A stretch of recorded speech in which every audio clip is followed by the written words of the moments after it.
Sebutkan kepada saya dua hal yang paling penting di dalam melakukan, menyelesaikan panggilan Tuhan.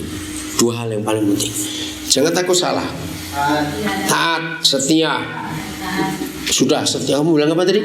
Setia, sudah. Bukan. Taat, setia, bukan. Ayo. Dua hal yang paling penting. Salah gak apa-apa. Mau. Bukan. Mau toh. Berkemauan, bukan. Karena dosa. Semangat, bukan. Ayo, yang lain. Kasih, berserah, bukan. Bergantung pada Tuhan, bukan. Ayo, yang lain mikir. Visi, bukan. Mati hidup. Unik mati hidup, bukan. Fokus, bukan. Oke, kita usahakan bahas satu-satu. Apa? Mengasihi Tuhan, bukan. Ini dia. Dua hal yang paling penting dalam hidup kita adalah satu, mendapat otoritas dari Tuhan. Betul tidak? Karena otoritas ini mutlak, sebab urusan kita adalah merampas jiwa-jiwa dari tangan siapa? Tangan iblis, tangan setan. Ayo pikirkan, mudah atau susah merampas jiwa-jiwa dari tangan iblis itu? Susah. Sebab mereka berjuang keras untuk mendapatkan semua manusia kalau mereka bisa. Maka itu apa yang mereka miliki kita rampas lagi. Lain hitungannya. Jadi otoritas itu penting. Nomor kedua, posisi kita di hadapan Tuhan itu siapa? Otoritas tidak akan berguna kalau kita tidak tahu posisi kita ini apa di hadapan Tuhan. Coba dengarkan. Kalau ada orang tersesat, mau ke rumah teman, ke rumah orang, kayak tadi nih, kami ini bingung mau ke sini nih. Pak Franky Toera cuma bilang rumah paling ujung. Ujung mana? Nah, terus Pak Sitorus mau tanya orang. Saya bilang, kalau kita tanya orang, nggak tahu nama tempat ini, apa penjelasannya orang itu? Betul? Nah, ini yang penting. Kalau kita tersesat, lalu kita hubungi orang yang kita mau tuju rumahnya, pasti ada satu pertanyaan penting yang diucapkan oleh saudara tersebut tentang kita. Kalau kita tersesat, pertanyaan apa? Bukan mau kemana. Nah, posisimu di mana? Jangan jawab di depan Alfamart. Nah, makanya bingung tidak? Alfamart yang mana? Nah, tadi ini sudah waktu telepon gak diangkat-angkat juga. Saya lihat di mana nih? Ini ada kuburan. Oh, ini ada pabrik. Harus tahu posisi itu di mana. Jenderal hebat pun kalau dia dalam peperangan dia nggak tahu posisinya, pasti hancur dia. Musuh akan gampang ngalahkan. Sampaikan prinsip ini kepada semua saudara-saudara kita yang dalam pelayanan sering kecewa, sering putus asa. Banyak nggak orang lain itu kecewa, putus asa? Lo jawab banyak tidak? Banyak. Biasanya kecewa dan putus asa itu gara-gara apa? Biasanya menderita, betul. Sakit hati, apalagi kecewa, sakit-sakitan. Betul. Ada banyak hal yang bisa membuat kita patah semangat, nggak bisa lanjut dalam panggilan. Nah, ini semua karena dua hal ini. Ayo kita lihat secara sepintas. Kalau kita sadar otoritas kita, perlu nggak kita putus asa? Perlu nggak kita kecewa? Kalau kita tahu posisi kita di hadapan Tuhan seperti apa, nggak mungkin mau ngalami kesulitan apa saja dalam panggilan yang Tuhan berikan kepada kita, kita tidak akan berhenti marah, kecewa, melarikan diri dari panggilan, tidak akan. Jelas ya? Oke, kita sekarang lihat berapa besar otoritas kita. Lukas 12 ayat 32. Ini mutlak. Maaf, saya selalu menentang hamba-hamba Tuhan yang otoritasnya adalah surat jabatan atau kartu jabatan.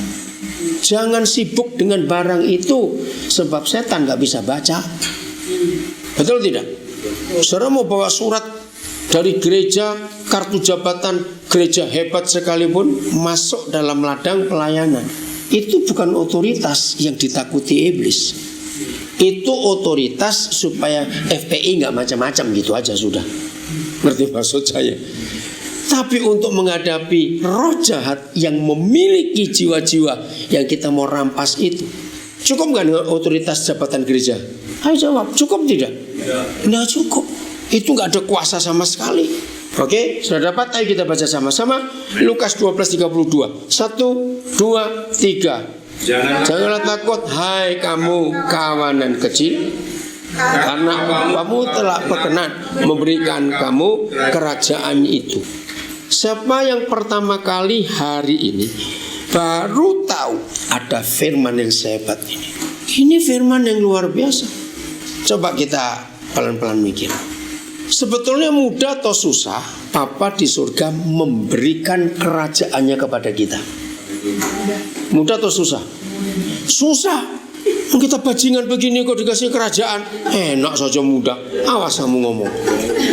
Oke, saya beritahu begini ya, supaya saudara sadar. Jangan marah kalau saya katakan salah itu. Ya, karena saudara nggak ngerti. Saya berikan pengertian hari ini dengan baik-baik. Kerajaan Papa kita itu dahsyat atau tidak? Dahsyat. Sedahsyat apa? Ayo coba sebutkan kira-kira. Apa? Perkataan tak terkatakan. Oke, sebutkan dengan kata-kata satu aja. Contohnya apa? Dahsyatnya kerajaan Papa kita ini. Luar biasa. Apalagi cepat lah. Berkuasa. Oke, yang lebih kuat lagi. Hebat, luar biasa. Pokoknya lihat, alam semesta ini ada karena kuasa kerajaan. Nah, tapi begini, dengarkan ya. Yang tadi berkata mudah. Kalau saudara punya satu-satunya barang berharga, itu motor, entah Yamaha atau Honda. Dan ini motor sudah butut-butut tahun 80-an. Jadi tua sekali atau masih bagus? Tua sekali. Antik. Nah, suatu hari ada sesuatu yang terjadi di hidup saudara, harus meninggalkan tempat itu cepat karena ada urusan. Misalnya maaf, mama sakit di kampung atau bagaimana. Nah, tapi saudara nggak bisa meninggalkan motor ini karena belum ketemu orang yang bisa dititipin. Nah, satu-satunya orang adalah tetangga saudara yang dulu mantan maling. Ngerti maksud saya? Dan selama saudara bertetangga dengan dia, sudah 20 tahun lebih dia nggak pernah maling lagi. Pertanyaan saya, mikir atau langsung nyerahkan motor ini tadi? Ayo, mikir atau langsung nyerahkan motor ini? Kenapa mikir? Langsung nggak pernah maling 20 tahun kok. Mantan maling. Iya kan 20 tahun tidak pernah maling lagi Pak. Ayo, ngerti nggak maksud saya? Nah, jadi saudara yang berkata Papa itu mudah menyerahkan kerajaannya kepada kita, dengan ilustrasi ini saudara mikir apa sekarang? Mudah atau susah? Ayo, kita ini kan mantan maling semua. Loh, jangan tersinggung. Loh, betul tidak? Mungkin masih ada malingnya, gak ada yang tahu di antara kita. Loh, jawab ya atau tidak? Ya sudah. Jadi gak segampang itu. Kerajaan loh. Oke. Siapa Bupati Minahasa Utara ini? Oh, ibu ya, ibu bupati ya. Oke. Seandainya ada di antara kita yang satu sekolah dengan ibu bupati Minahasa Utara, dari TK 1 kelas, SD kelas 6 kelas 1 kelas, SMP 3 tahun 1 kelas, SMA 3 tahun 1 kelas, kuliah 1 fakultas, lulusnya bareng-bareng. Berarti kenal dekat gak dengan ibu bupati? Dekat sekali. Mungkinkah Lukas 12 ayat 32 terjadi dengan saudara yang begitu dekat dengan ibu bupati Minahasa Utara? Begini, aku seminggu ini ada urusan pribadi, bukan urusan jabatan, urusan pemerintahan, tidak pribadi. Tolong, ini pada teman dekat itu, gantikan aku jadi bupati seminggu saja. Mungkin tidak. Kenapa? Kamu teman dekat kok. Nah, tidak semudah itu. Maka itu saya katakan bagi saudara yang baru pertama kali tahu ada firman sehebat itu, janganlah takut hai kamu kawanan kecil, karena Bapamu, siapa dia ini? Bapamu ini siapa ini? Pencipta alam semesta ini, telah berkenan memberikan kerajaannya kepadamu. Ini otoritas besar gak? Kira-kira kalau ibu bupati Minahasa Utara betul-betul rela memberikan kesempatan saudara jadi bupati seminggu saja, kira-kira saudara mau buat apa? Seminggu saja jadi bupati, saudara mau buat apa? Apalagi gubernur, apalagi presiden. Sudah lebih nggak mungkin lagi. Camat aja nggak mungkin. Loh, iya atau tidak? Cepat jawab. Nah, itu dia jahatnya kita gunakan kesempatan. Saudara, kita harus sadar bahwa inilah otoritas yang Tuhan beri. Bapamu telah berkenan kepadamu memberikan kerajaannya. Ini kok saudara wajahnya nggak berubah? Harusnya kan, coba saya ngomong. Siapa hari ini masing-masing kita kan duit 5 miliar. Masa lemas situ loh. Kurang ajar betul kamu. Dapat duit 5 miliar nggak sukacita, nggak bagaimana. Nah ini dapat kerajaan surga. Pongo betul kamu. Maaf. Loh, betul gak saya ngomong ini? Ayo. Harusnya bagaimana? Sukacita. Ya begitu, tunjukkan sukacita dikasih kerajaan kok gitu lah. Pulang sudah, pulang sana sudah. Nggak usah belajar terus kalau nggak mau ngerti. Loh, hebat gak dikasih kerajaan lo ini? Itu betul atau cuma omong kosong? Betul itu firman Tuhan yang ngomong Tuhan Yesus lagi. Saudara sadari konsep ini. Tuhan sedih kalau ada orang-orang yang berkata melayani Tuhan, mengerjakan panggilan Tuhan, tapi mentalnya maaf, bukan mental kerajaan. Padahal ini dia beri kerajaannya. Oke, siapa ngikuti sejarah negara Inggris? Oke, Inggris itu negaranya apa? Demokrasi, kerajaan atau apa? Kerajaan. Nah, siapa rajanya? Inggris. Siapa rajanya? Ratu Elizabeth II. Nah, kerajaannya itu betul-betul itu kerajaan boneka, otoritas ratu. Ayo, boneka. Karena nggak ada otoritas seperti kerajaan-kerajaan di Indonesia. Ya, kerajaan di Jawa, ada kerajaan Jogja, kerajaan Cirebon, Solo semuanya. Itu sudah nggak ada otoritasnya. Ratu Elizabeth itu hanya simbol, betul? Karena yang memutuskan adalah Perdana Menteri. Tapi ini yang luar biasa. Siapa tahu? Tahun ini umur Ratu Elizabeth umur berapa? Tahun ini 91 tahun ini. Harusnya 50 tahun yang lalu dia sudah serahkan kerajaannya itu kepada Pangeran Charles anaknya. Tapi sampai hari ini enggak. Dia belum rela menyerahkan kerajaan ini anak kandung, pewaris nomor 1 setelah dia. Enggak diserahkan. Ngerti enggak dengan ilustrasi ini? Saya beri 3 ilustrasi ini ya supaya saudara sadar otoritas yang Tuhan beri kepada kita itu enggak main-main. Betul? Apakah kita akan kalah hanya oleh karena ditinggal pacar, nggak punya duit, oleh tantangan dalam pelayanan dengan otoritas sehebat ini? Jawab, kalah atau menang seharusnya kita ini? Harusnya menang. Nah, tapi kalau sampai ada di antara kita yang kalah, mungkin ada saudara kita nggak bisa hadir ke reuni ini, mungkin sudah betul-betul lari dari panggilan Tuhan karena kecewa, karena marah. Setelah saudara mendengar firman ini, cari saudara kita itu bangkitkan semangatnya lagi.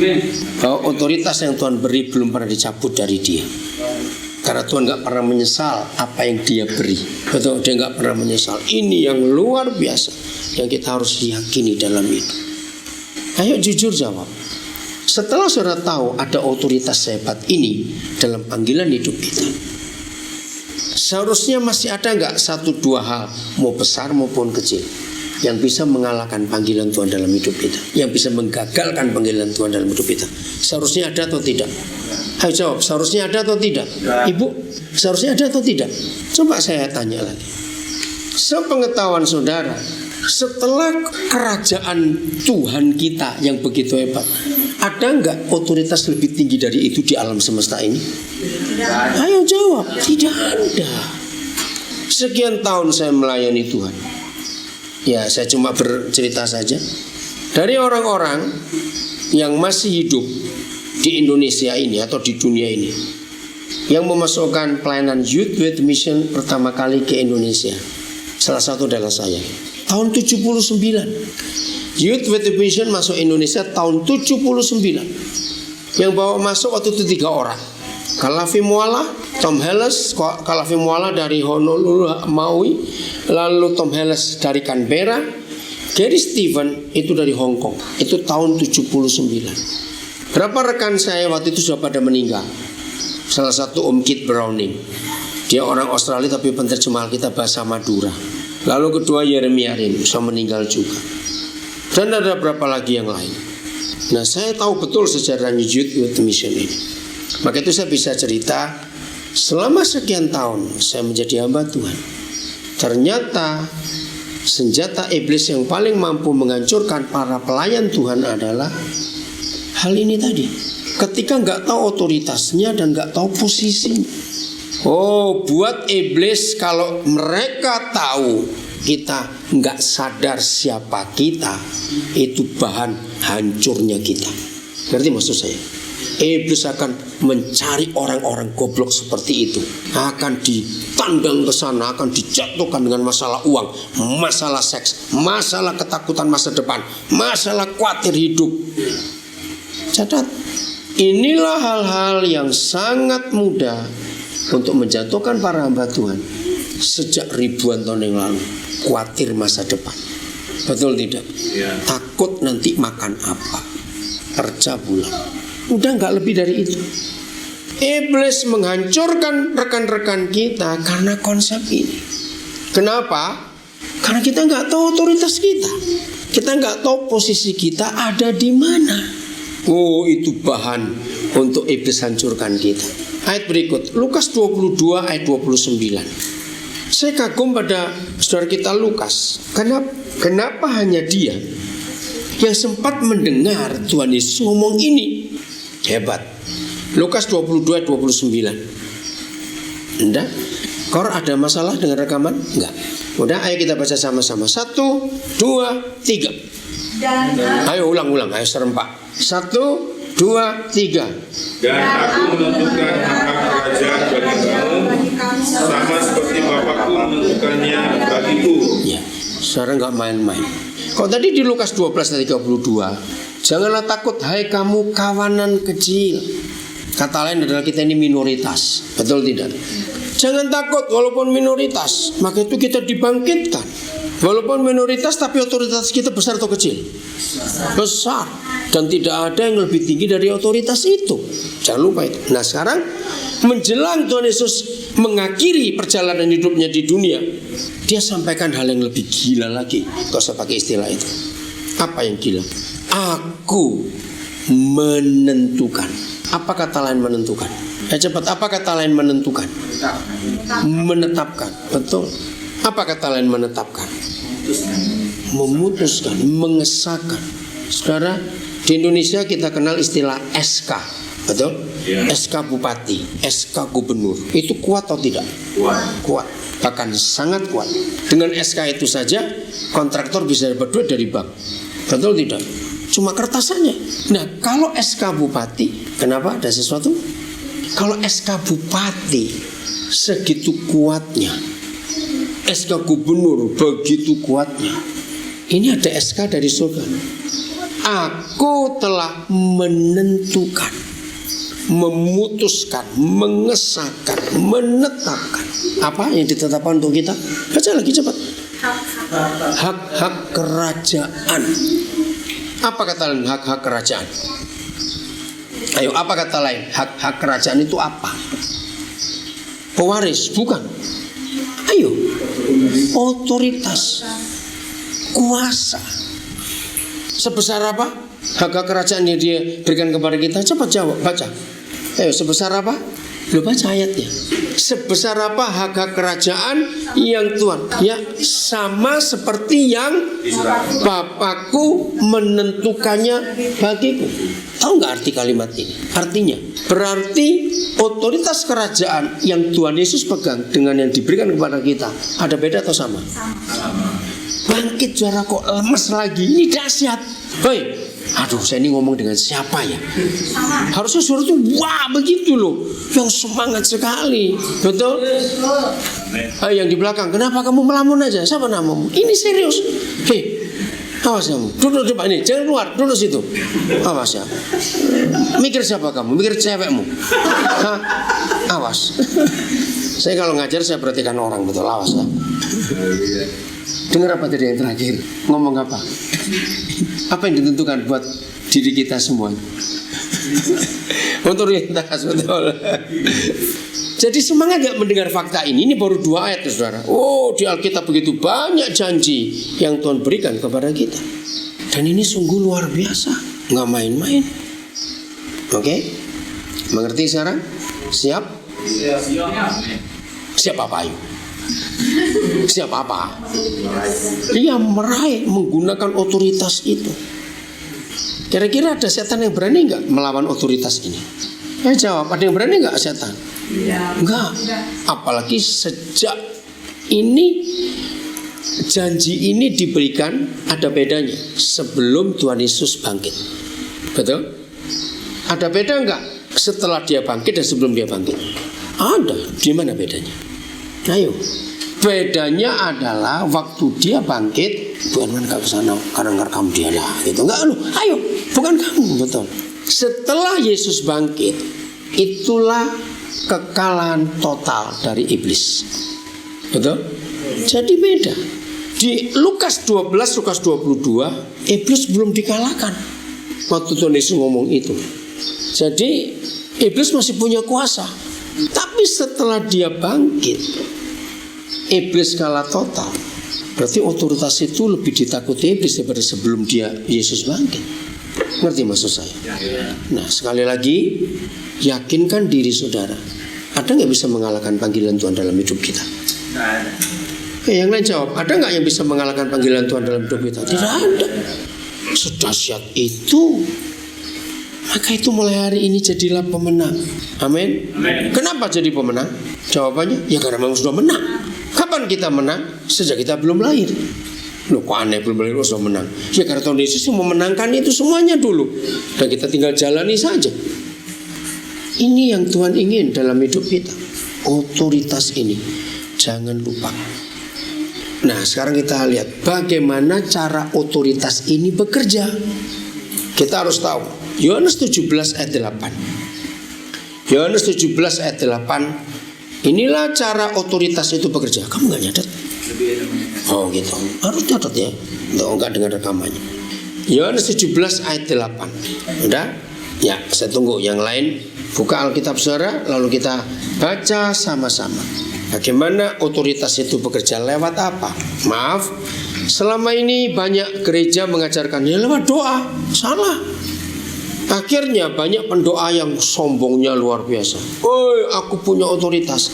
Kok gak aku pindah ke sini aja? Ini karena kepala. Bu Herman gak ke sana. Iya, karena terganggu terus rekamannya. Bawa itu Alkitabnya, ketinggalan. Dengar ya. Rekam terus tidak apa. Lanjut. Justru saya nolong kamu supaya gak terhalang.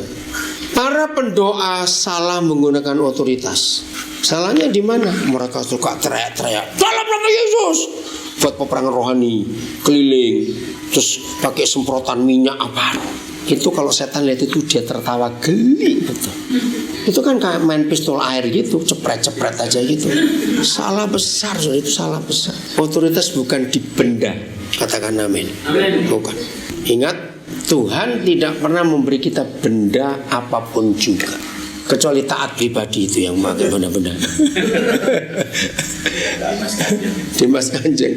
Ya catat. Maka itu kalau ada gereja mengajarkan pakai benda ini benda itu, langsung tolak. Itu penyesatan dalam nama Yesus. Kok gak amin? Jangan pakai. Tidak ada. Banner-banner pun tidak ada. Tuhan Yesus tetap Tuhan Yesus, enggak perlu dibantu oleh benda apa saja. Katakan amin. Tidak perlu. Hanya pedukunan yang menggunakan itu. Kita harus tahu perbedaan ini. Kenapa Matius ngomong apa? Ya makanya itu enggak ada. Minyak urapan bukan itu. Kasihan Tuhan kalau dia dihargai seperti minyak saja, yang buatan manusia. Loh, betul tidak? Pokoknya tidak. Jadi tidak ada benda apapun, termasuk air pun tidak. Sekali Alkitab menulis Paulus pakai sapu tangan, Kisah Rasul. Tapi itu tidak diperintah untuk kita gunakan itu. Tidak ada. Itu pengalaman sekali itu saja. Karena setelah itu pun Paulus nggak pakai apa-apa. Nah, kalau itu perintah Tuhan, maka Petrus pun akan ikut. Jadi tolong ya, akhir-akhir ini banyak penyimpangan dalam gereja menggunakan benda-benda. Jangan. Apa saja Alkitab tidak mengajarkan. Jangan. Kenapa? Ya tapi kan bukan untuk mengganti otoritas. Betul tidak? Maka itu salah kalau sampai anggur perjamuan digosokkan ke orang sakit, rotinya dikeringkan. Itu opo-opo orang Minasa bilang. Salah, tidak boleh. Baca Alkitab baik-baik, tidak ada sebuah benda pun, mau daun, mau kaca, mau apa, tidak. Awas, saudara, itu penyesatan. Akhirnya orang cari benda itu, gak cari Tuhan Yesus loh. Dan itu sudah salah. Logika saja, pakai otak saja. Yesus itu Yesus. Mau disamakan dengan apa? Betul? Ada yang bisa menyamakan dengan dia? Yang lain? Tidak lah, apalagi itu buatan manusia. Wah, sudah lebih kacau lagi. Sudah gak mungkin. Maka itu jangan salah bahwa tidak ada benda-benda apapun yang bisa menggantikan otoritas. Maka itu saya dahului dengan ini. Inilah cara kerja otoritas. Udah, Yohanes 17 ayat 8. Kita baca ya. 1, 2, 3. Sebab segala firman yang kau sampaikan kepadaku telah kusampaikan kepada mereka, dan mereka telah menerimanya. Mereka tahu benar aku datang daripadamu, dan mereka percaya bahwa engkaulah yang telah mengutus aku. Nah, otoritas itu di dalam 2 kalimat yang terakhir. Mereka tahu benar-benar bahwa aku datang daripadamu. Renungkan ini. Setan tidak perlu tahu saudara dari yayasan apa, dari gereja apa. Setuju gak saya ngomong ini? Setuju. Setan perlu tahu gak? Tidak.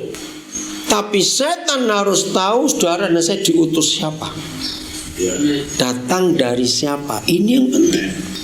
Lalu kalimat terakhir di ayat itu, maka mereka percaya. Apa percaya apa? Bahwa engkau lah. Nah, ini otoritas. Setan harus tahu saudara dan saya bukan utusan organisasi gereja, utusan yayasan Kristen, tidak. Yang setan harus tahu kita ini datang dari mana dan diutus siapa. Dan itulah satu-satunya ayat dalam Alkitab yang saya temukan. Bukan karena rajin doa puasa. Saya tidak setuju dengan banyaknya doa puasa. Itu penipuan lagi. Kenapa? Dengarkan. Ketika kita puasa sekian jam saja, setan bergerak. Hebat lah. Lo coba jawab. Waktu kita puasa sekian jam, jangan bilang sekian hari, setan bergerak enggak? Nah, kita lagi diam. Itu salah. Setan itu enggak takut dengan otoritas doa puasa. Ada ayat yang salah gunakan. Tuhan Yesus berkata ini, oh yang jenis ini enggak bisa diusir tanpa doa dan puasa. Nah, yang dipakai oleh kebanyakan hamba Tuhan, ya puasa betul. Bukan itu. Kalau saudara berkonsep puasa supaya sakti bisa ngusir setan, apa bedanya dengan dukun-dukun itu? Loh, betul enggak? Mereka juga puasa kok. Nah, maksud puasa itu begini. Ada yang pernah jadi tentara? Ada veteran? Ada pernah ikut militer, ABRI? Ingat, dengar. Kalau tahu sudah enggak pernah, semua pasti ngerti kata ini. Terjemahkan buat saya kata konsolidasi. Apa itu konsolidasi buat militer? Apa? Berhubungan? Bukan. Nah, yuk, konsolidasi buat militer. Menarik diri untuk atur strategi. Betul? Itu konsolidasi. Jadi pemimpin jenderalnya ngatur kekuatan. Sisa berapa tentara kita? Senjata ada berapa? Lalu kenali strategi musuh. Nah, maksud ayat itu, jenis ini gak bisa dikalahkan lewat doa dan puasa. Maksudnya, hei para prajurit, ayo konsolidasi dengan aku. Jadi dengan doa puasa itu kita menyendiri dengan Tuhan Yesus. Bukan soal gak makan gak minumnya, catat ini. Soal strateginya ini loh. Nah, waktu kita menyendiri dengan doa dan puasa, disitulah jenderal kita, siapa dia? Tuhan Yesus memberitahukan kita, kekuatan musuh itu sebesar ini, dan kamu harus nyerang dengan cara ini. Maka itu kalau cuma doa puasa saja, hanya gak makan gak minum, cuma mulut bau saja, terus kita pergi ngusir setan, setannya gak lari. Karena kita gak tahu mau nyerang kayak apa, cuma bilang dalam nama Yesus. Salah. Maka itu Matius 7 20 sampai 20, 21 sampai 23 kita semua tahu. Pada akhir hari-hari terakhir ada banyak orang datang kepadaku. Tuhan, Tuhan, bukankah aku apa? 3 hal, cepat, masih ingat? Bernubuat demi namamu. Kedua, mengusir setan demi namamu. Nomor 3, membuat banyak mujizat demi namamu. Secara logika hebat gak orang-orang kayak begini? Hebat, tapi faktanya Tuhan Yesus tolak atau terima? Bahkan ngeri. Nyalah kamu para pembuat kejahatan. Nah, saya bingung. Ini kan melayani Tuhan, bernubuat demi nama Tuhan, ngusir setan-setan demi nama Tuhan, buat mujizat demi nama Tuhan. Dibilang aku gak kenal kamu, dan disebut pembuat kejahatan. Jangan main-main. Kenapa? Karena aku gak kenal kamu. Berarti banyak orang melayani Tuhan, aktif, hebat, tapi Tuhan gak kenal. Wah, celaka sekali dong. Saya gak mau kalau hari terakhir saya dikatakan gitu, saya gak mau. Kenapa gak kenal? Sebutkan kepada saya. Dunia ini mengakui hanya ada satu cara mengenal seseorang. Apa itu caranya? Berhubungan. Coba lebih pakai bahasa umum. Bersahabat, bergaul. Siapa ngomong bergaul tadi? Oh, bergaul. Kenapa orang pertama yang dicatat di Alkitab yang tidak mengalami mati? Siapa namanya? Henokh. Apa dia rajin doa puasa? Oke, saya ulangi. Orang pertama yang dicatat di Alkitab tidak mengalami mati adalah Henokh. Yang lupa atau belum tahu silakan buka Kejadian 5:22. Kenapa Henokh gak mengalami mati? Karena dia hidup bergaul dengan Yahweh Tuhan. Nah, saya tanya, orang beragama bisa gak bergaul dengan Tuhan? Ayo, orang beragama bisa bergaul dengan Tuhan tidak? Gak usah ragu-ragu. Tidak. Loh, kenapa? Pertanyaan bagus. Bergaul itu ada aturannya atau tidak? Sewaktu-waktu bebas, kata-kata diatur atau tidak kalau orang bergaul? Nah, agama itu penuh peraturan. Ada jamnya. Doa aja diatur kata-katanya dan harus dihafalkan. Jadi orang beragama gak bisa bergaul dengan Tuhan. Maka itu kalau saudara hanya beragama Kristen, saudara gak akan kenal Tuhan. Ini konsep penting dalam hidup kita. Nah, berarti orang-orang hebat di Matius 7 yang punya karunia bernubuat, karunia ngusir setan, karunia menyembuhkan orang sakit, ternyata gak dikenal oleh Tuhan. Pasti kita harus bertanya, loh, kok orang itu bisa hebat? Begitu tidak? Ini jawabannya. Misalnya, ini Tumaluntung ini kecamatan atau bukan sekarang? Desa ya. Kecamatannya masuk mana? Kauditan. Oh, masih Kauditan. Tadi saya lihat di Syukur nggak masuk Kauditan sudah ya. Air Madidi itu. Karena dulu tahun 74 saya pernah ke sini, semua masih Kauditan ini. Sampai ke Kemah, ya sampai masuk dari mana itu pertigaan dari Manado mau belok ke sini Menawarat ini, itu Kauditan semua tahun 74. Nah, bayangkan. Seandainya ya ini pengertian yang kita harus miliki betul-betul dalam hidup kita. Di desa ini ada orang sakit parah. Tuhan gak bisa hadir. Tiba-tiba ada orang Kristen tapi gak sungguh-sungguh dengan Tuhan. Dan dia orang ini juga berbelas kasihan pada orang sakit ini. Maka dia datang mendoakan dalam nama Yesus, pergi kau penyakit. Percayalah si sakit pasti sembuh. Tapi bukan karena orang Kristen ini yang hebat. Tuhan sayang orang sakit itu.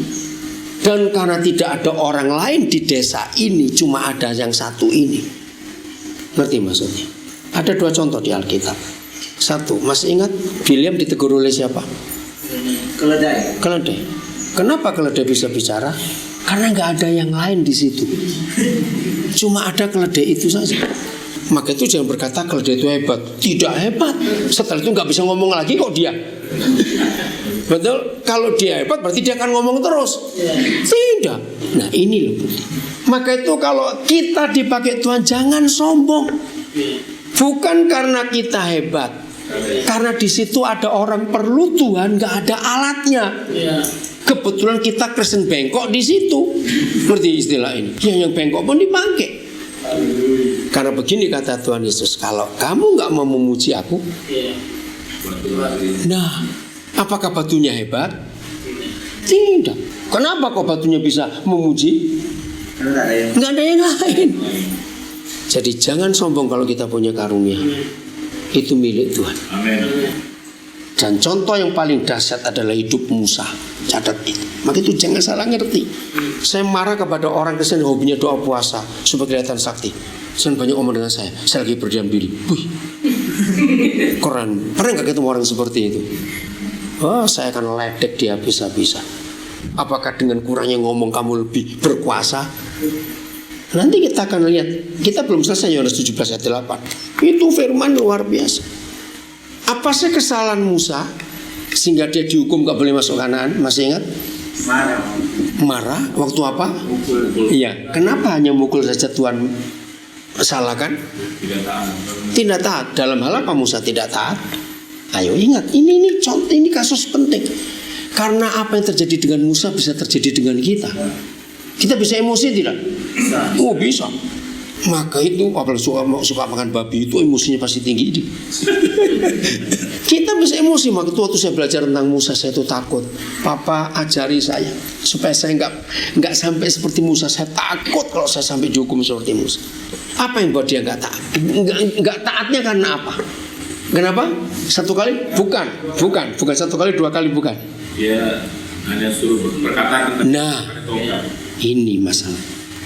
Papa menyuruh Musa katakan pada bukit batu itu air keluar.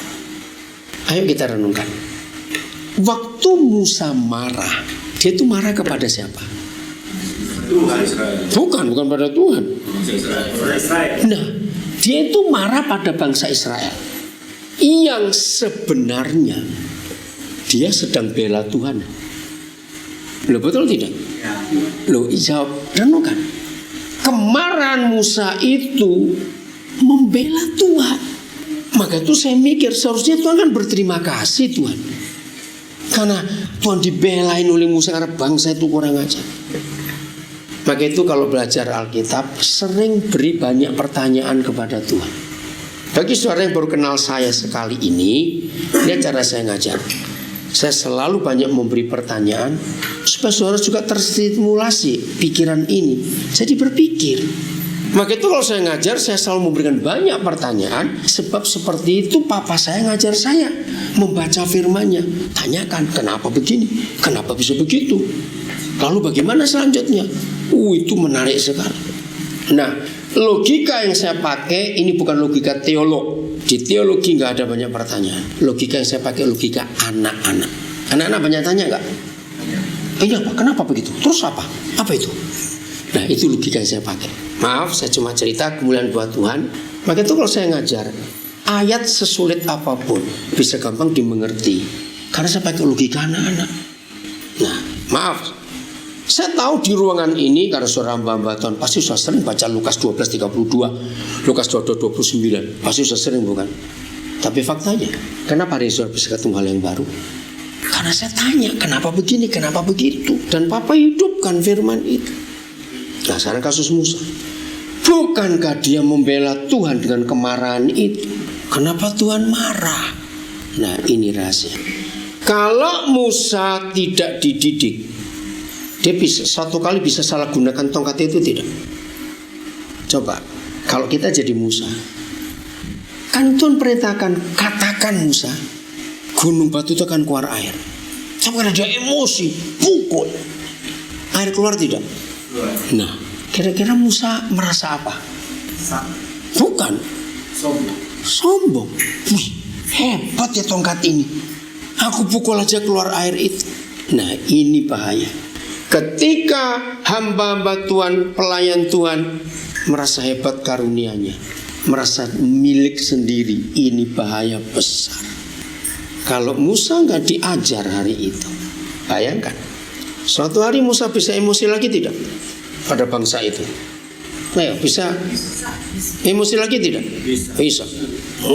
Dengan kemarahannya Musa marah pada bangsa itu.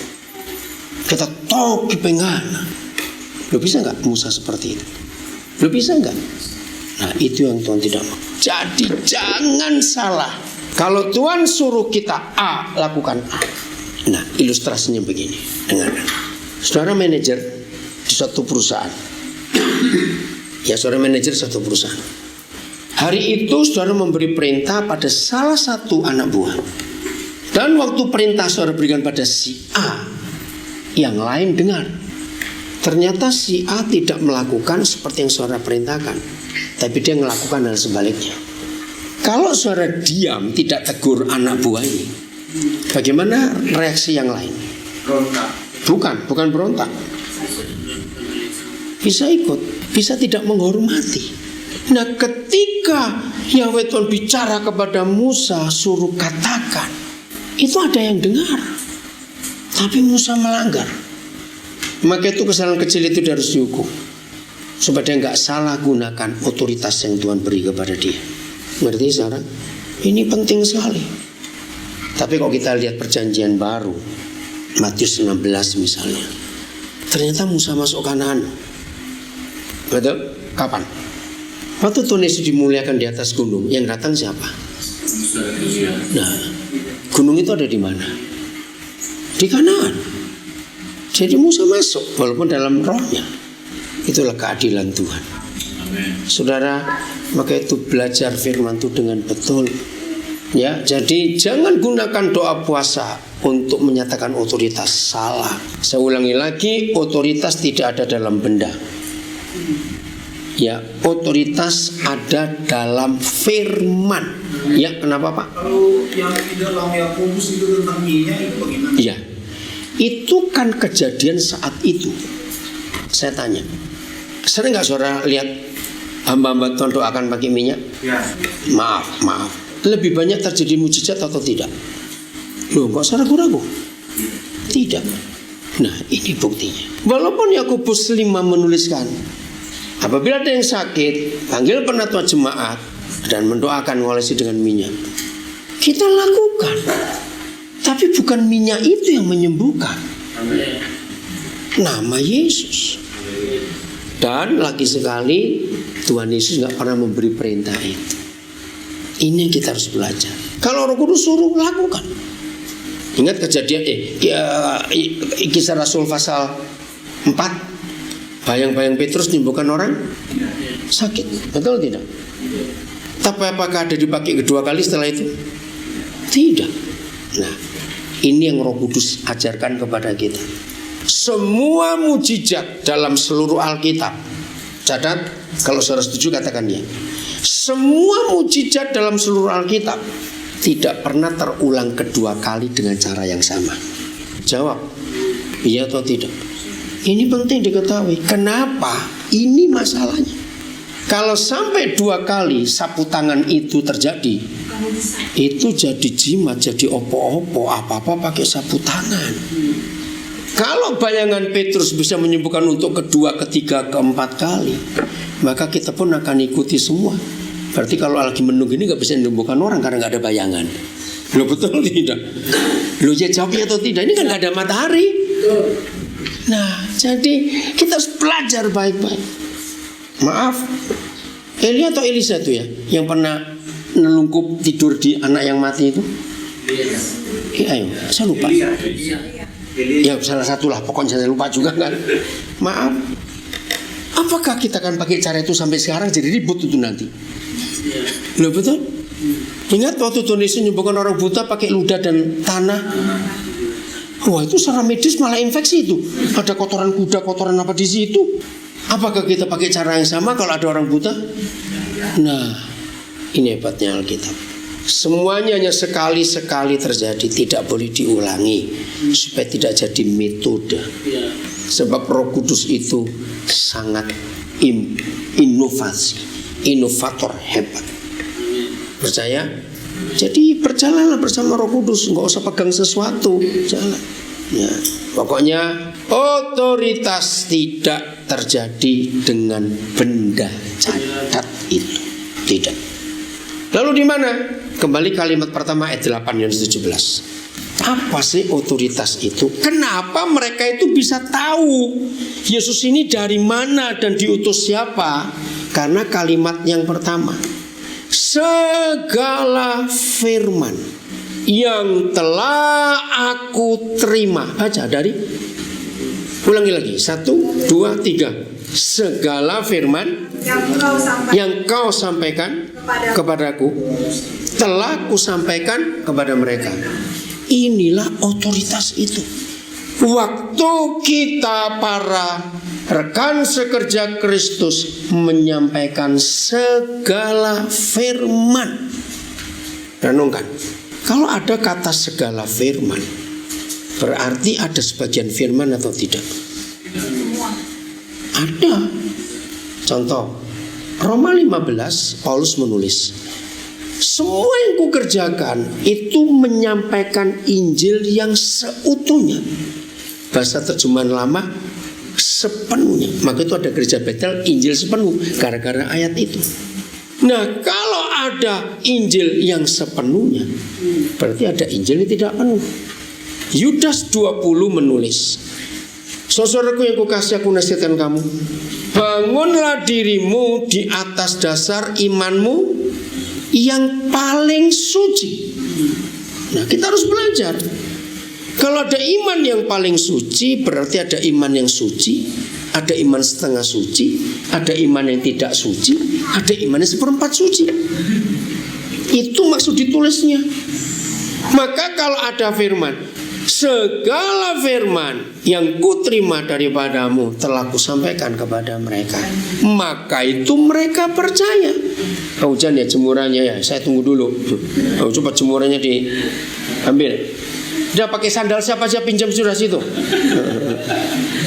Pak Franky, lain kali jangan pakai karpet begini.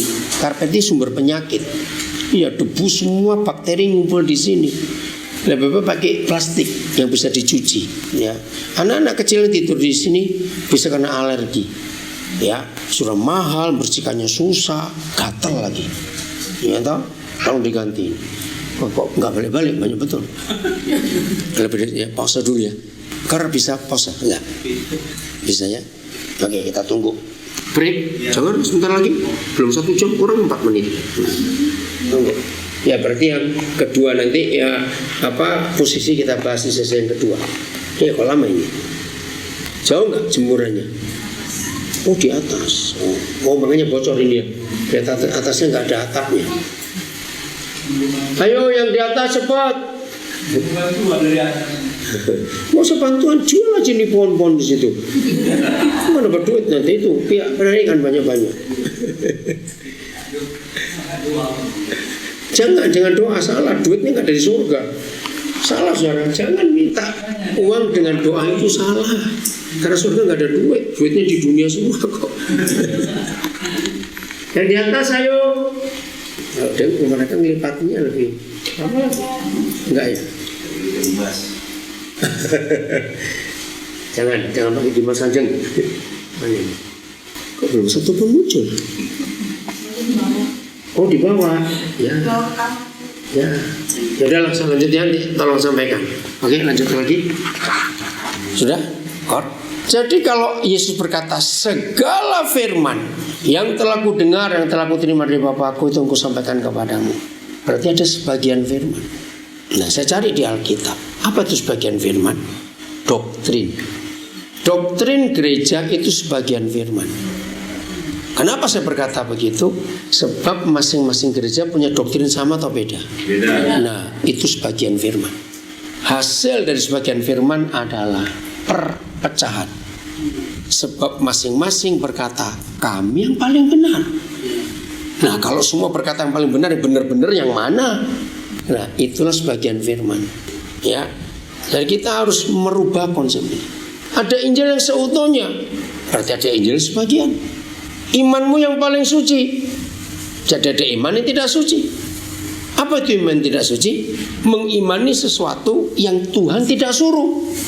Contoh, aku beriman menikah dengan gadis itu. Yang nyuruh siapa?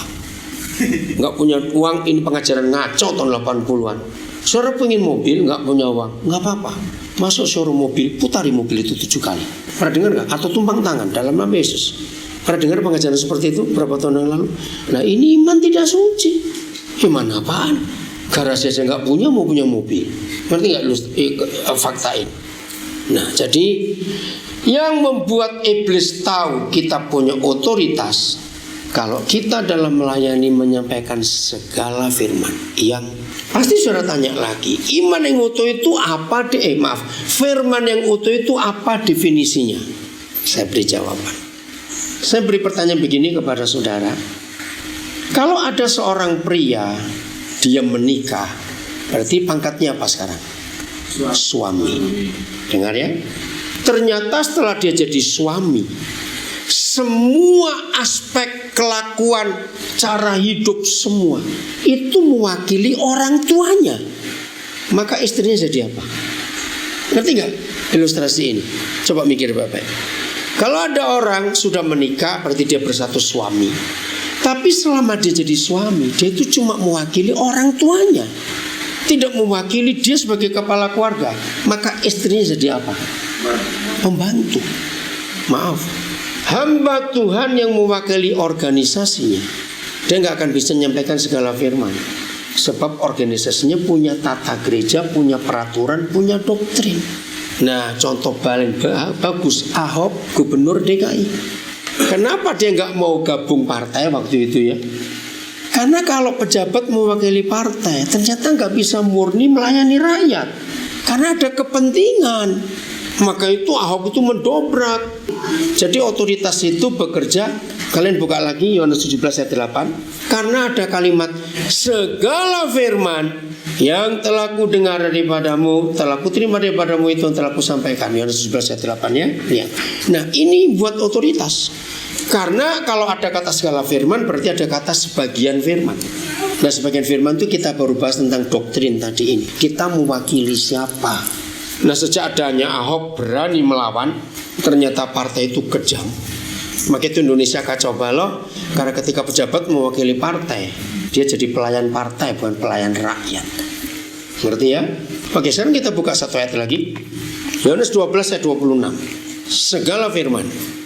Tahun ini saya mensyukuri 44 tahun saya khotbah. Dan selama saya jadi pengkhotbah 44 tahun, saya tidak pernah mewakili organisasi, yayasan, apa saja. Saya berdiri hanya atas nama Tuhan. Maka itu kalau saudara yang kenal saya, ya mungkin di ruangan ini paling lama Frankie kenal saya. Saya kenal Frankie dari tahun 74 bulan April, di rumah opanya, pas di depan lorong gereja Sedang Jemaat Allah, tahun 74. Nah dari generasi tahun 70-an yang seangkatan dengan saya, sisa saya satu-satunya yang tidak pernah membangun atau punya gereja organisasi sampai hari ini. Teman-teman saya yang puluhan jumlahnya seangkatan dengan saya tahun 70-an itu, semua jadi pendeta dan punya gereja organisasi. Tinggal saya satu-satunya. Karena prinsip ini. Karena kalau saya melayani organisasi, saya jadi nggak murni. Maaf, saya pernah disidang 8 kali oleh organisasi saya karena mereka menganggap saya melanggar tata gereja. Saya bilang, ya saya ini kalau memimpin rapat itu begini. Saya jadi penasihat di banyak yayasan, banyak sekali. Yayasan pendidikan, yayasan pelayanan, yayasan apa saja. Nah kalau saya memimpin rapat, selalu saya mulai dengan 2 pertanyaan. 1, dalam rapat ini kita mau menggunakan otoritas tertinggi, yaitu Alkitab saja, atau anggaran dasar, anggaran rumah tangga yayasan? Kan ada bukan? Yeah. Nah itu saya tanya dulu. Saya tidak akan memimpin rapat kalau menggunakan ADART atau tata gereja. Begini alasan saya. 1, Alkitab atau ADART yang lebih tinggi otoritasnya? Alkitab. Jawab yang baik. Jelas. Nomor 2, kalau seluruh Alkitab kita belum pakai semua, betul tidak? Betapa kurang ajarnya kita mau pakai yang buatan kita sendiri, ADART tadi. Lo ngerti gak maksud kalimat ini? Iya toh, jadi itu prinsip saya. Jadi setiap kali saya rapat, mimpin rapat, saya akan singkirkan semua organisasi, semua harus Alkitab. Dan kita lihat Alkitab bicara apa. Yang ketiga ini penting. Antara Alkitab dengan ADART atau tata gereja, mana yang bisa ada salahnya dan bisa dibatalkan? Lo ngerti nggak pertanyaannya? Mana yang bisa ada salahnya dan bisa dibatalkan untuk diganti? Ya sudah. Untuk apa kita pakai barang itu? Alkitab aja belum habis kita pakai semua. Jawabnya atau tidak, ayo sudah kok diam saja. Nah, maka itu saya, walaupun saya tetap punya kartu jabatan dari organisasi A, saya bilang begitu, tapi saya nggak pakai untuk pelayanan karena setan nggak ngerti itu. Saya pakai otoritas kerajaan surga yang kita belajar sekarang ini. Oke, Yohanes 12:26, baca sama-sama. 1, 2, 3.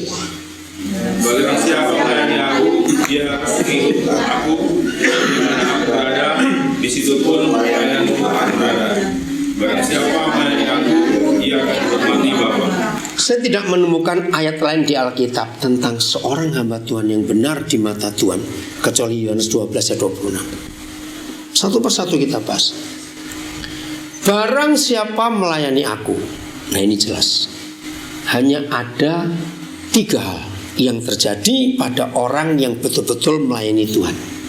1, barang siapa melayani aku, kalimat berikut. Ayo baca. Nah stop. Ia harus mengikut aku.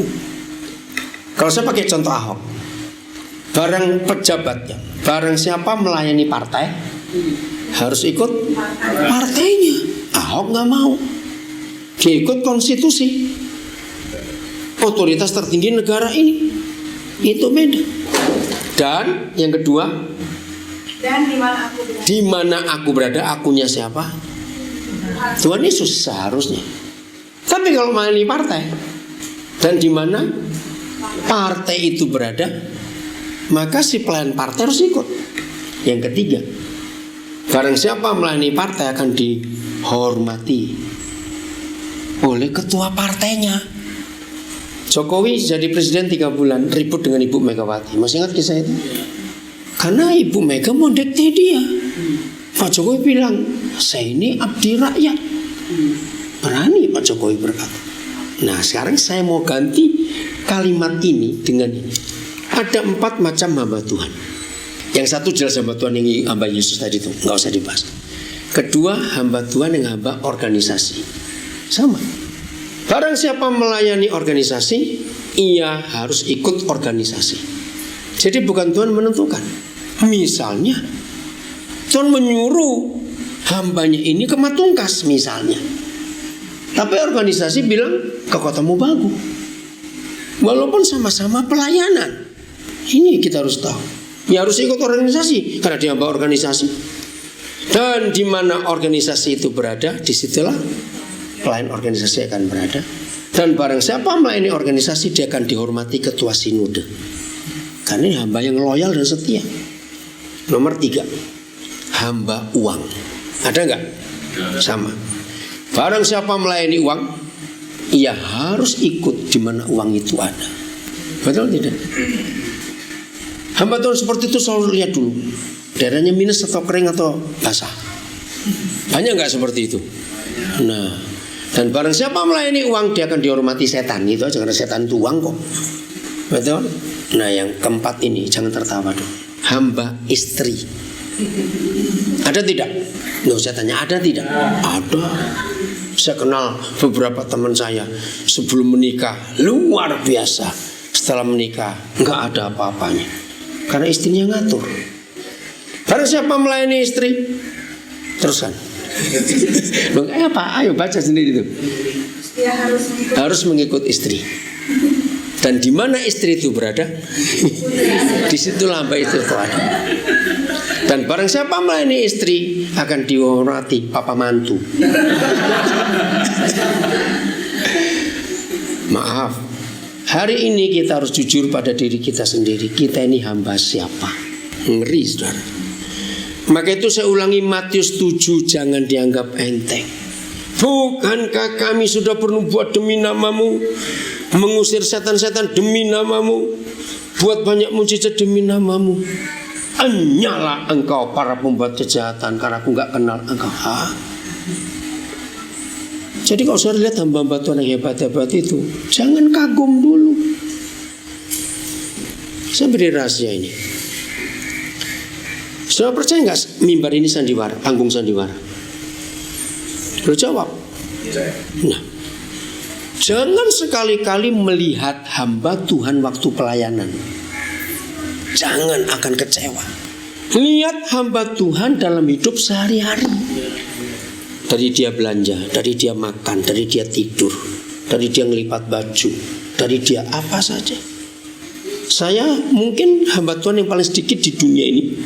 Kalau saya diundang oleh gereja atau oleh lembaga apa saja, dan istri saya nggak ikut, saya nggak bawa tim, saya kan tanya begini kepada yang undang. Saya nginepnya di hotel atau di rumah orang? Oh, di hotel, Pak. Oke. Kamarnya berapa besar tempat tidurnya? Loh, kenapa? Tanya. Enggak. Kalau saya sendiri, saya akan bilang kepada panitia, semuat apa kamar itu, maka isi dengan sisa dari saya. Kalau 4 orang, cari 3 orang. Mereka bingung, loh, kan Bapak nggak kenal. Justru nggak apa-apa. Tadi malam tanya anak saya ini, saya datang sendiri. Saya gitu dapat kamar kecil, lagi kecil ya. Kami berempat satu kamar. Dan saya nggak merasa risih. Saya selalu suka untuk dinilai oleh orang dalam hidup. Ini yang kita harus tahu. Maka itu kalau melihat hamba Tuhan, jangan lihat waktu di mimbar, berapa jemaatnya, jangan. Hidup sehari-harinya kayak apa. Itu penting sekali. Setuju saya ngomong ini? Maka itu kita harus lihat. Tanya aja nih Pak Herman, berapa kali saya ke Amerika nggak tidur di hotel, walaupun saya bisa bayar hotel. Saya senang di rumah saudara, rumah jemaat. Semua mereka bisa mempelajari. Bahkan di temannya Pak Herman, kalau saya di Amerika, Washington DC loh, ibu kotanya Amerika, saya tidur di ruang tamu. Betul Pak Herman ya? Nggak ada kamar, nggak apa-apa buat saya. Istri saya pun mau tidur di ruang tamu, nggak ada masalah. Nah, supaya orang bisa ngelihat saya. Ini cara kita melihat seorang hamba Tuhan. Udah ya, jelas. Jadi otoritas itu karena apa? Ayo, segala firman yang kusampaikan. Jadi sampaikan firman tanpa ada embel-embel kepentingan siapapun juga dalam hidup. Ini yang kita harus miliki.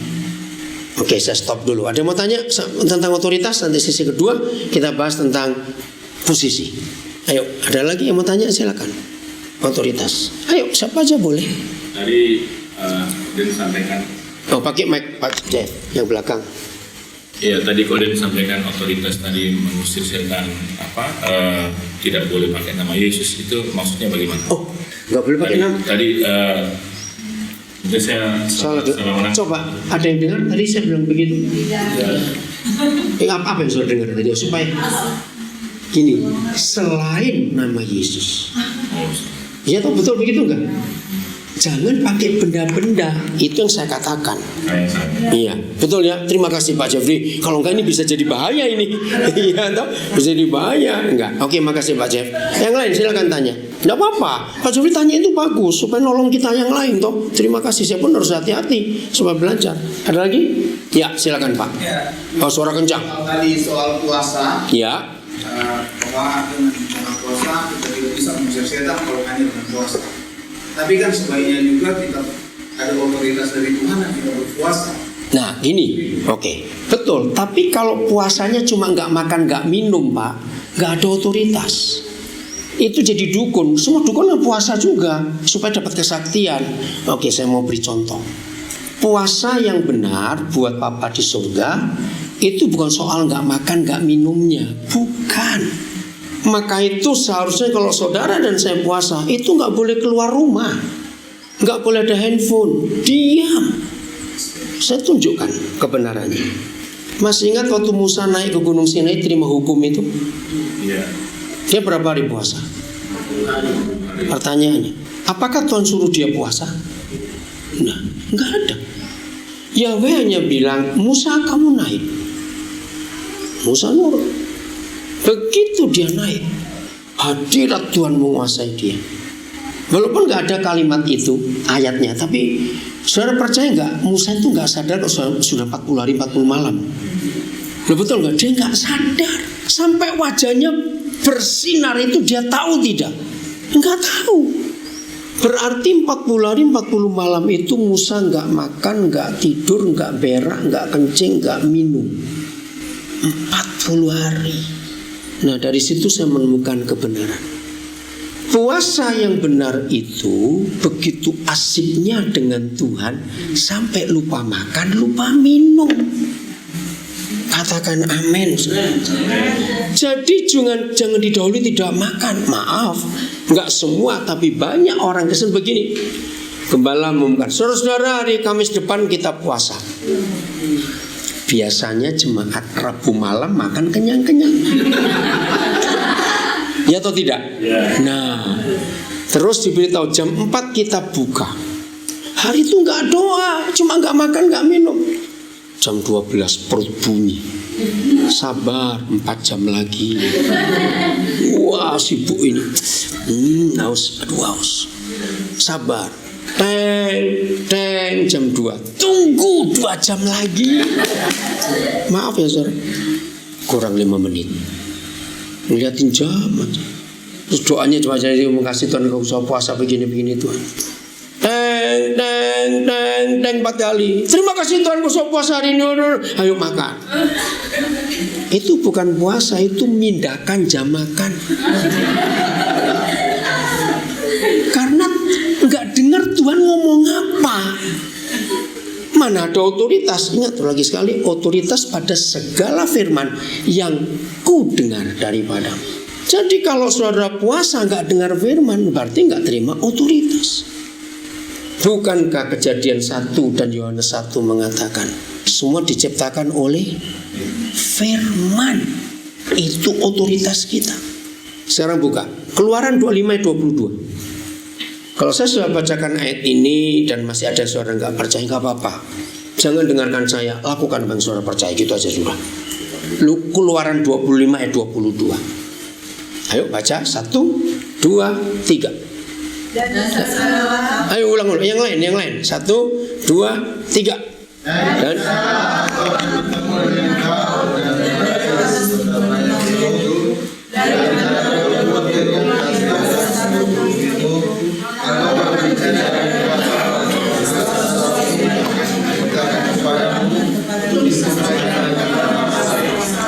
nah, menurut firman ini ternyata Papa di surga itu nggak cuma iseng menemui kita, karena ada 2 kata kunci di ayat itu. Dan di sanalah aku akan bertemu dengan engkau. Di sini. Oke, nggak usah dibahas. Dan aku berbicara dengan engkau. Catat. Kalau di perjanjian lama yang seharusnya Tuhan itu masih sulit ditemui, betul tidak? Tapi toh dia masih suka berbicara. Apalagi di perjanjian baru yang darah Yesus sudah tertumpah sehingga tirai itu terbelah dan kita boleh masuk sewaktu-waktu ke ruangan Maha Kudus. Harusnya di masa perjanjian baru ini saudara dan saya jauh lebih sering dengar Tuhan bicara, iya atau tidak? Dibanding zaman perjanjian lama. Tapi ini yang saya kagum. Di sanalah Musa aku akan bertemu dengan engkau dan akan berbicara. Inilah otoritas. Saya ulangi lagi, Yohanes 17:8 masih ingat? Segala firman yang telah ku dengar daripadamu telah ku sampaikan kepada mereka, maka itu mereka percaya bahwa aku daripadamu dan engkau yang mengutus aku. Ini yang penting. Terus kalimat terakhir ayat 22. Apa hasilnya? Bicara untuk apa? Untuk disampaikan kepada orang Israel. Coba saya kok terpotong. Kata seluruh itu apa? Seluruh atau semua? Bicara? Iya, nah sebelumnya? Ya disampaikan. Disampaikan itu ada kata segala sesuatu. Itu yang saya tunggu, maaf.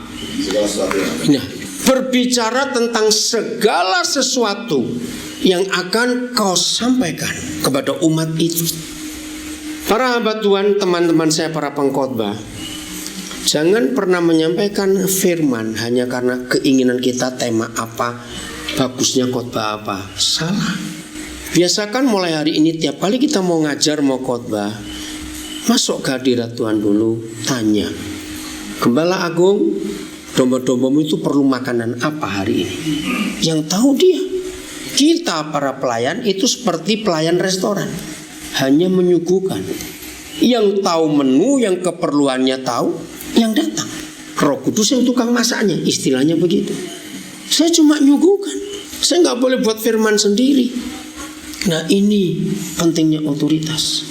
Saya nanti baca di Kisah 1 Samuel pasal 3. Ayat pertama berkata, pada masa itu firman Tuhan jarang, penglihatan pun tidak sering. Masih pernah baca?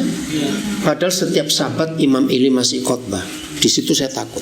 Jadi gereja yang rajin khotbah, ibadah keluarga, ibadah duka, ibadah minggu, ibadah apa saja, ucapan syukur, walaupun ibadahnya pakai, khotbahnya pakai Alkitab, belum tentu itu segala firman yang telah kudengar daripadamu. Ini yang kita harus hati-hati. Maaf, Pak Franky dan ketua panitia nggak memberi saya tema. Saya tanya, nggak ada temanya, terserah. Saya tanya, apa yang harus diajar? Begini Roh Kudus katakan, sampaikan tentang 2 hal tadi. Kenapa banyak yang gagal melayani? Kenapa banyak yang dulu waktu masih belum menikah luar biasa, setelah menikah kok lain? Nah, ini yang saudara perlukan, yang saya nggak tahu. Tadi Roh Kudus memberitahu kita harus belajar 2 hal ini, otoritas dan posisi. Maaf, saya cuma memberi kesaksiannya bagaimana cara saya hidup dalam melayani itu. Maka itu kalau saya diminta ngajar sehari 10 kali pun, buat saya nggak masalah. Dan saya nggak merasa capek, karena saya nggak pakai otak saya. Saya cuma diam, Papa mau apa ini? Dia kasih tema ini, dia ingatkan ayat ini. Maka itu saudara, saya nggak bawa catatan. Dan saya sudah terbiasa bicara seperti ini. Dalam perjalanan tadi dari Manado ke Tumaluntung ini, Pak Pendeta Linson Sitorus tanya saya.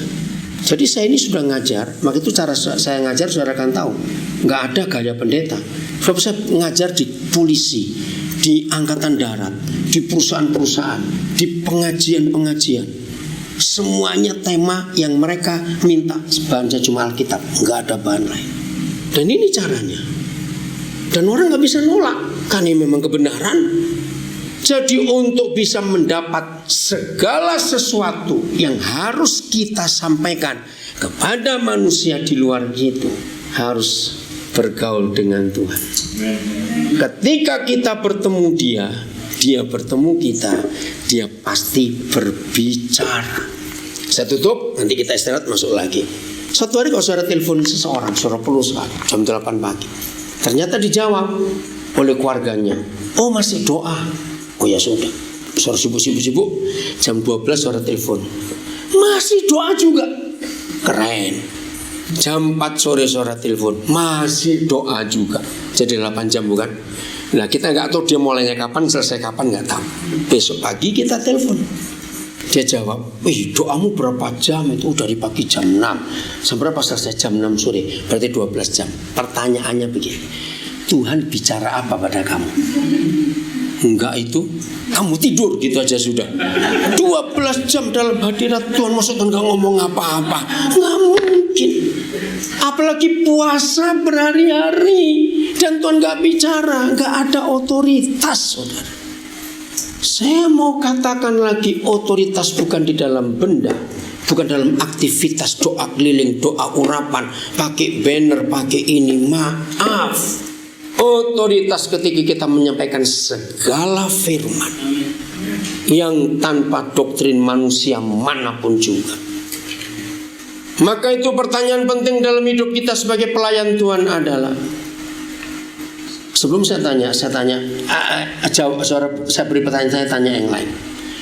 Masa-masa ini masa genting gak dalam peperangan rohani? Jawab, genting, darurat enggak? Kita jawab masa-masa ini. Nah, di dalam peperangan, masa-masa genting gitu, komandan harus terus kontak gak dengan anak buah? Anak buah harus rajin kontak gak? Dalam ilmu perang sampai hari ini, satu, kalau musuh berhasil memutuskan komunikasi, kita kalah. Betul tidak? Nah, komunikasi ini diputus sejak ribuan tahun lalu oleh iblis. Banyak anak Tuhan, banyak gereja gak tahu lagi Tuhan suruh apa dalam hidupnya, tapi kegiatannya rutin. Doa pagi, doa malam, doa puasa, PA, FA, komsel. Tuhan ngomong apa? Karena kalau dia bertemu, dia pasti berbicara tentang segala sesuatu. Jangan lupa, Wah, betapa hebatnya kalau semua kita mulai hari ini punya otoritas. Yang dijanjikan Lukas 12:32, Lukas 20:29 ditambah segala firman. Wih, dahsyat. Tuhan memberkati kita semuanya. Sampai ketemu.